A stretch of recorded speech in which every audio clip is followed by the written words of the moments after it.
Welcome back to my channel. उम्मीद करती हूँ आप सब लोग ठीक होंगे। अल्हम्दुलिल्लाह मैं भी बिल्कुल ठीक हूँ। यहाँ सुबह 9 बज रहे थे और मैं कल वाली गलती नहीं दोहराना चाह रही थी जिसमें अर्श को मैं लेकर गई थी और डॉक्टर नहीं थे। मैंने उठते साथ ही अपॉइंटमेंट ली और जल्दी से मैं तैयार हुई कि बस अब जाना है, ये ना हो कि आज भी डॉक्टर चले जाएं। और यहाँ पे ये नीचे आते ही बोरियां सामने मुझे नज़र आई। ये अम्मी लोग लेकर आते हैं बलूचिस्तान से, क्योंकि गंदम हमारी वहीं की होती है और वो पिसवा के कुछ ले आते हैं और कुछ गंदम लेकर आते हैं। असल में हम लोग बचपन से ही बलूचिस्तान की गंदम यूज़ करते हैं, तो यहाँ पंजाब की गंदम हमें अच्छी नहीं लगती। खैर थोड़ी देर बाद ही हम लोग पहुँच गए थे हॉस्पिटल और मैंने इतना शुक्र किया ना कि आज मैं हॉस्पिटल आई हूँ और डॉक्टर अल्हम्दुलिल्लाह थे, क्योंकि मुझे ये टेंशन थी कि आज चांद रात है और साथ में फिर अगले दिन से ईद स्टार्ट हो जाएगी और डॉक्टर हमें नहीं मिलेंगे और अर्श जब तक डॉक्टर के पास नहीं जाता ये बिल्कुल ठीक नहीं होता। खैर मेरे साथ अम्मी आई हुई थी, अम्मी का भी कुछ काम था तो मैंने कहा मैं आपके साथ करवा देती हूँ, आप मेरे साथ ही चलें, हॉस्पिटल भी दिखा लेंगे, साथ ही आपके काम भी हो जाएंगे। मेडिसिन भी मैंने हॉस्पिटल से ही ले ली। अक्सर ऐसा ही होता है कि मैं मेडिसिन हॉस्पिटल से ले लेती हूँ, क्योंकि फिर अगर मैं दूसरे वाली फार्मेसी पे जाऊँ तो अक्सर मेडिसिन शॉर्ट होती हैं, लेकिन हॉस्पिटल से सारी मेडिसिन मिल जाती हैं। हॉस्पिटल से हम लोग जैसे ही फ्री हुए ना, उसके बाद मार्केट गए, पापा का मोबाइल ठीक करवाना था, इसका पैनल टूटा हुआ था और मैं जैसे ही शॉप पे गई तो मुझे याद आया मैंने ट्राइपॉड स्टैंड लेना था और मुझे यहाँ से थोड़ा अच्छा मिल गया था, बहुत कम प्राइस में। मैंने सोचा चलो स्टार्टिंग के लिए तो ये बहुत अच्छा है, काम तो मेरे आएगा ना। और ये सेल्फ स्टिक भी बन जाती है, स्टैंड भी है इसका और साथ में इसका रिमोट वगैरह मुझे काफ़ी अच्छा लगा, बहुत सस्ता मुझे पड़ा, दराज पे तो मुझे बहुत महंगा मिल रहा था। ट्राइपॉड के साथ साथ मैंने मोबाइल का भी जितना काम था वो करवा लिया। मेरी प्रोटेक्टिंग जो मिरर लगा हुआ था वो टूटा हुआ था वो ठीक करवाया है और साथ में बैक कवर लेना था, काफ़ी पुराना हो गया था, वो भी चेंज करवा लिया था। और ये ट्राइपॉड मुझे बहुत अच्छा लगा है, ये काफ़ी इसकी लेंथ भी है और ये पोर्टेबल भी है, इजीली हम बैग वगैरह में भी रख सकते हैं, फोल्ड भी हो जाता है प्रॉपर तरीके से। इसके साथ लाइट भी है, वो चार्ज होती है और चार्जिंग पे उन्होंने लगाई हुई थी चेक करने के लिए। खैर अपना यहाँ से सारा काम करके हम मार्केट चले गए और ये मार्केट मुझे इतनी ज़्यादा पसंद है क्योंकि यहाँ मेरे बचपन की यादें हैं। हमारी नानी का घर हुआ करता था इसके पास और साथ में खाला का भी हुआ करता था, वो खाला जो मेरी सास है, मतलब मेरा ससुराल यहाँ पे हुआ करता था। अब तो खैर हम लोग शिफ्ट हो गए हैं दूसरी जगह पे। और खैर उसके बाद अम्मी ने कुकर वगैरह को ठीक करवाना था, उसके ढक्कन का थोड़ा इशू चल रहा था। अर्श को वॉच लेनी थी, इसे स्मार्ट वॉच चाहिए, लेकिन यहाँ पे ये सारी जो वॉचेस इतनी गंदी थी, इतनी गंदी क्वालिटी की। मैंने अर्श से कहा रहने दें बेटा, ये लेने की ज़रूरत ही नहीं है, जो घर में पड़ी है बस वही यूज़ करें। लेकिन ये काफ़ी टाइम से डिमांड तो कर रहा है पर मैंने इसे लेकर नहीं दी। और साथ ही अम्मी ने सिलेंडर वाला चूल्हा लेना था, वो भी ले लिया। हमारे घर की कोई भी चीज़ ख़राब होना तो हम इसी शॉप पे लेकर आते हैं, जब भी हम यहाँ से ठीक करवा के जाते हैं ना, वो बहुत लंबी और बहुत अच्छा चलती है। साथ ही चटाई वाली शॉप थी, चटाई लेना बहुत ज़रूरी था क्योंकि कुर्बानी के टाइम पे कसाईयों ने बैठना भी होता है और इसी के ऊपर प्लास्टिक रख के गोश्त रखा जाता है, साथ साथ भी प्लास्टिक भी ले लिया। और यहाँ से हम लोग निकले तो फिर अम्मी ने फ्रूट वगैरह लेना था, फ्रूट की शॉप पे रुके, फ्रूट वगैरह लेके फिर हम लोग दोबारा फार्मेसी पे गए क्योंकि एक इसकी जो एंटीबायोटिक थी वो नहीं मिल रही थी, हॉस्पिटल से भी इस बार नहीं मिल रही थी। तो खैर हम लोग कॉलोनी के फार्मेसी पे ही आ गए, वहाँ से मिल गए और अम्मी के लिए मैंने ये ले लिया। अम्मी को इलायची और सौंफ खाना बहुत अच्छा लगता है, तो इसमें दोनों चीज़ें थी, मैंने ले ली और बहुत मज़े की थी। खैर उसके बाद मैं घर आ गई, घर के सारे काम आते साथ ही शुरू हो जाते हैं।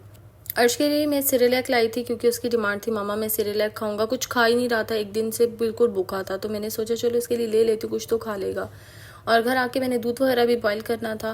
पहले मैं दूसरी देगची में कर रही थी, लेकिन फिर मुझे लग रहा था कि ये देगची कम पड़ेगी और बड़ी वाली देगची में मैंने फिर दूध डाल लिया और थोड़ा सा गिरा भी दिया। ये तो होना ही होता है हमेशा की तरह। असल में दूध मैंने फ्रीज़र में रख दिया था, उसमें बर्फ़ थी, इस वजह से वो थोड़ा सा उछल गया था।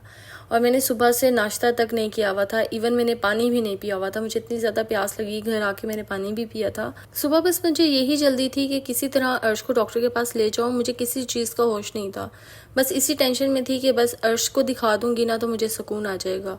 और होता ही ऐसे कि माँ को अपने से ज़्यादा हमेशा अपनी औलाद की फ़िक्र रहती है और होनी भी चाहिए, क्यों ना हो, माँ के अलावा कौन देखता है, माँ ही सबसे ज़्यादा रिस्पॉन्सिबल होती है उसकी हर चीज़ की।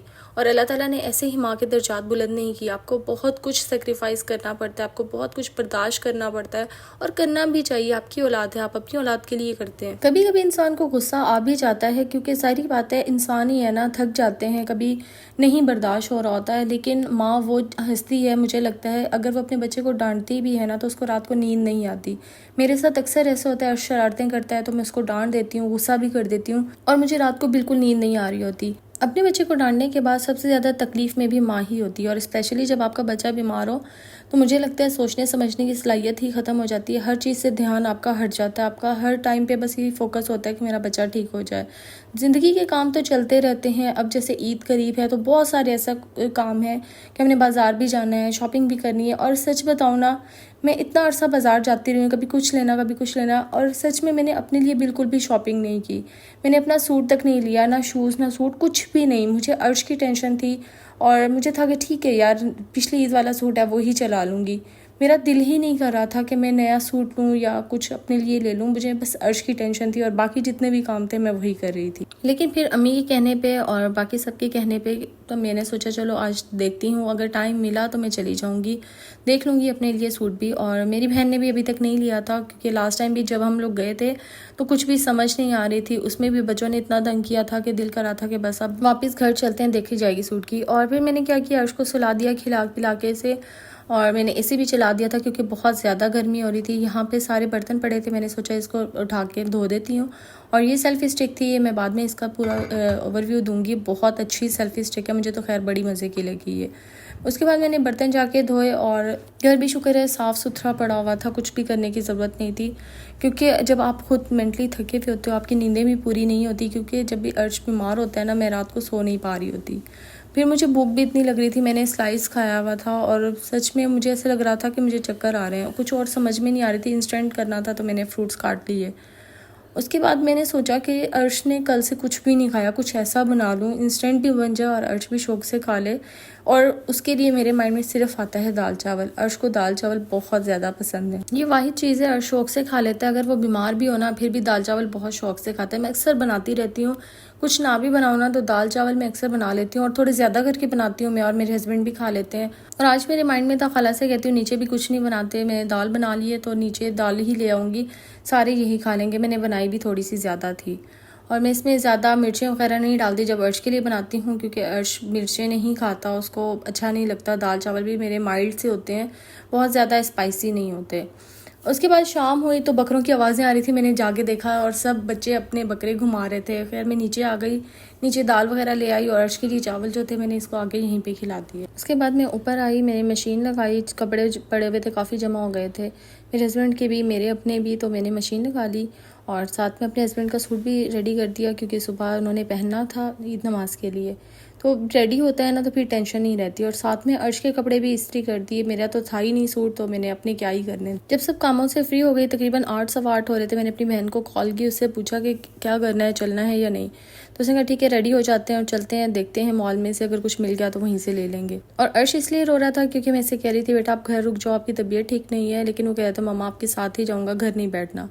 खैर हम लोग निकले, अर्श को भी मैं साथ लेकर आई, मॉल चले गए। मॉल में जाकर हम लोग सीधा ईडन रुक गए। ईडन रुक के कपड़े पहले मुझे बहुत अच्छे लग रहे थे, मेरा दिल भी था कि अगर मैं लूँगी तो ईडन रुक से ही लूँगी, लेकिन पता नहीं क्यों जब दोबारा गई हूँ तो वो वाली वैरायटी शायद ख़त्म हो गई थी, साइजेस का इशू आ रहा था और कुछ जो मुझे पसंद आ रहे थे वो सी थ्रू थे। उसके बाद हम लोग जनरेशन चले गए। जनरेशन के कपड़े मुझे इतने ज़्यादा पसंद आए, बहुत ही अच्छे कपड़े थे, लेकिन मैंने सोचा चलो अगला ऑप्शन देख के आते हैं, अगर वहाँ से ना कुछ हुआ तो जनरेशन तो मैंने लेना ही लेना है।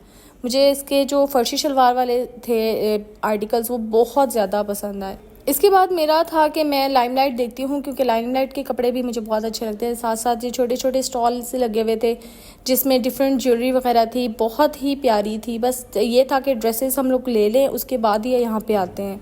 उसके बाद हम लोग ऊपर वाले फ्लोर में गए तो मैंने सोचा चलो डॉलर शॉप से अर्श को कुछ ना कुछ लेके दे देती हूँ, क्योंकि अर्श काफ़ी टाइम से मुझे जो डिमांड कर रहा था ना वो डॉलर शॉप में मुझे लग रहा था शायद मिल जाएगा, लेकिन डॉलर शॉप में जब गए ना तो यहाँ भी मतलब यूँ समझ लें कि वो वैरायटी नहीं थी या इस तरह की कोई चीज़ें नहीं पड़ी थी। लेकिन यहाँ पे जो मॉल ऑफ मुल्तान का है ना डॉलर शॉप, वहाँ पे बहुत अच्छी चीज़ें मिल जाती होती हैं, किचन से रिलेटेड प्लास्टिक की चीज़ें भी और बाकी सभी बहुत अच्छा मिल जाता है। वरना मोस्टली मुझे डॉलर शॉप की चीज़ें ना अच्छी नहीं लगती क्योंकि उनकी क्वालिटी बहुत लो होती है। और मेरा एक मशवरा है जो भी मॉल ऑफ मुल्तान में जाएगा ना वो कभी भी एटीएम यूज़ ना करे, कि इतना फारिग एटीएम था, इतना फारिग एटीएम था, लाइक मुझे 10 से 15 मिनट लगे सिर्फ पैसे निकलवाने में। और साथ ही यहाँ पे परफ्यूम्स मेरी ऑलरेडी कमज़ोरी है, मेरा बहुत दिल कर रहा रहा था लेने का, लेकिन मैंने अपने आप को रोक के रखा कि नहीं अभी नहीं लेती। उसके बाद हमने थोड़ी सी चीज़ें लेनी थी बाज़ार से, हम लोग गर्देसी मार्केट चले गए। इतना बुरा रश था कि मेरी तो हालत ख़राब हो रही थी। मेरा दिल कर रहा था बस जल्दी से जो भी लेना है ना लें और वापस चले जाएं। हम लोग काफ़ी देर से घर से बाहर निकले हुए थे, इतनी ज़्यादा प्यास लग रही थी, भूख भी लग रही थी, तो हम लोग अपनी उस शॉप पे हैं जिनकी ब्रांच पहले सना गई भी थी, बल्कि अब भी है, और उन्होंने यहाँ पे अब गर्देजी में अपनी ब्रांच बनाई है। दही भल्ले बहुत मज़े के होते हैं, मुझे अपना बचपन याद आता है जब भी मैं यहाँ पे आती हूँ। मेरा इस बार मूड था मैं कोल्हापुरी चप्पल लूँगी, और बहुत ढूंढने के बाद मुझे कोल्हापुरी मिल गई जिस तरह की मुझे चाहिए था। मुझे था कि मैं उसको कैजुअली भी यूज़ कर सकूँ। तो बस मेरा व्लॉग इतना ही था। उम्मीद करती हूँ आपको अच्छा लगा होगा। अगर अच्छा लगा तो लाजमी लाइक करिएगा और कमेंट्स भी कर दिया करें, शेयर भी कर दिया करें। मिलती हूँ आपसे न्यू व्लॉग में, तब तक के लिए अल्लाह हाफिज़। अपना बहुत सारा ख्याल रखिएगा।